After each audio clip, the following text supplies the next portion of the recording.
Hello, welcome back to our video series on process excellence. We're trying to give you a couple tools and techniques to help you improve process excellence in your organization. Today, we have Richard Nave, and the topic is one of our favorites, LPA, or layered process audits. Rich, how you doing today? I'm doing great. And it should be one of our favorites because Murray was actually a integral part of writing the manual basically on LPA. So he is a definite industry expert on layered process auditing.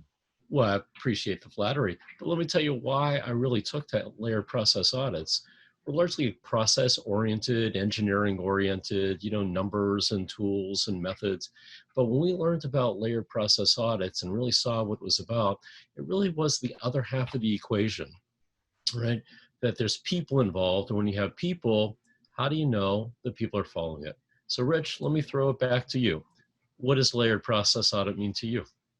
Well, Murray, it really is sort of that icing on the cake.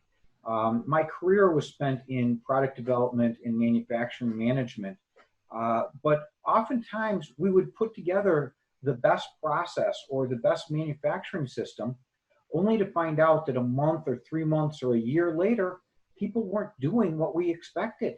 They were doing something oftentimes completely different and with the best intent, not because they wanted to sabotage anything, but there was no tool to hold the process in place. And so at the end of the day, layered process auditing is about holding the standard, holding the process in place. So that's the key to layered process auditing in my book.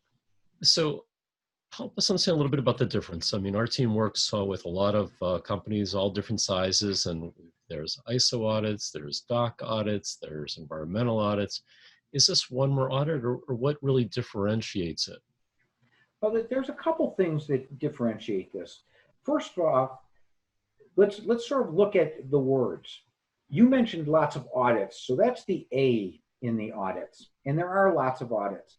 But if we go back to the P, this is a process audit. So we're not auditing the parts that we produce. We're not doing a DOC audit to see if the parts are good. We're auditing the process. We're looking at the inputs to the process and checking that those are being followed, whether it's the way that people are following work instructions, whether it's the settings on the machines, whether it's any other type of process input that you might have. That's what we're really looking at.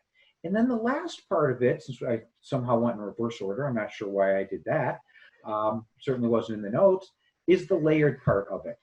Okay, and the layered part is really perhaps the most important part of this. So although the daily audits might be done by supervisors, the next layer might be the engineers and other people like that that then get involved and go out and see, because the engineer who originally wrote the work instructions might never go back out and see his work instructions, okay? Or the chemist who formulated the rubber might never go back out to see if the rubber is being made the way that he expected.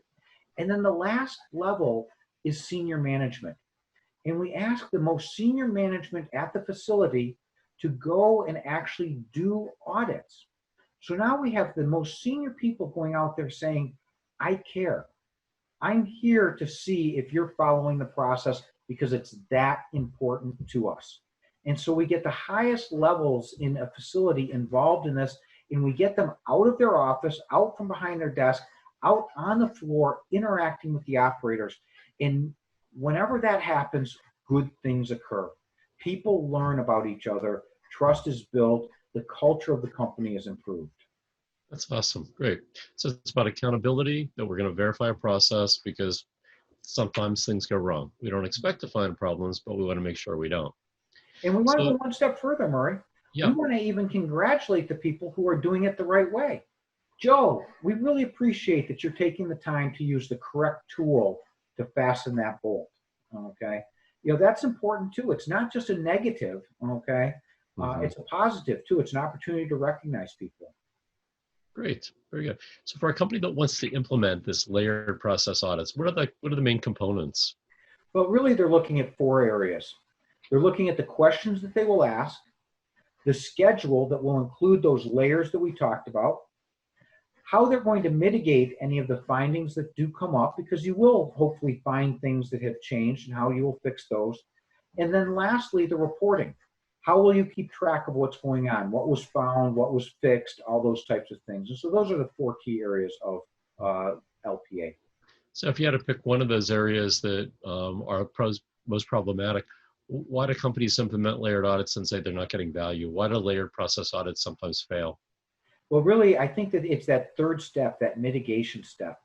You know, Edison said that invention is 1% inspiration and 99% perspiration. Well, especially today. In manufacturing, awareness does almost nothing for us. So the LPA, the going out there and asking the question, makes us aware. That's the 1%. The 99% is the action we take about that awareness. And so if we ask people to go out there and ask questions, and they come back and tell us that they have findings, they found something out, and nobody reacts to that, they're going to stop going out and asking the question because they see it as a waste of time.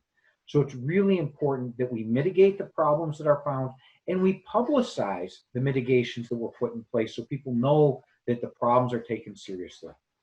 Great. Well, you're very passionate about this, Rich. So what are the benefits? Why should a company want to implement this? What's the payback? Probably the number one benefit is that communication that I talked about. If we can get more people involved in going out and seeing the process, is the Japanese word gemba talks about, go where the action is. If we can get more people involved in that, layered process auditing will add tremendous value.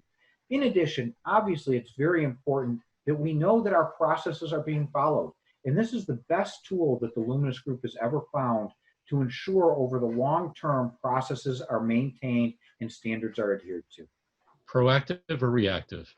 We really think that if you do this with the process, not with the products, but with the process, this is proactive. As we like to say, if you had to go into a plant and ask one question in the morning to know whether or not they were going to have a good day at that plant, that's what we want to do. And if they're not going to have a good day, we want to ask that question early and fix it early. Great. So Rich, if someone wanted more information about what layered audits are and how to implement it, or maybe even some help in writing questions and convincing top management of the strategy, where would they go? Well, there's 2 places that I want to send you. First is the Luminous Group website, which is www.luminousgroup.com, LUMINOUSGROUP.com. And the second place, I'm going to put it right up there, is the Luminous Group LinkedIn group on LPAs. And this is a LinkedIn group that specializes in layered process audits. So this is someplace that you can go to, and you can also get to that LinkedIn group from our website. Great. Great for sharing best practices. Good. Our phone number, if you have any questions, is 248-538-8677. Sounds like Daisy agrees with that. Rich, excited about it. Have a great weekend. Nice to see everyone. Bye. Bye-bye.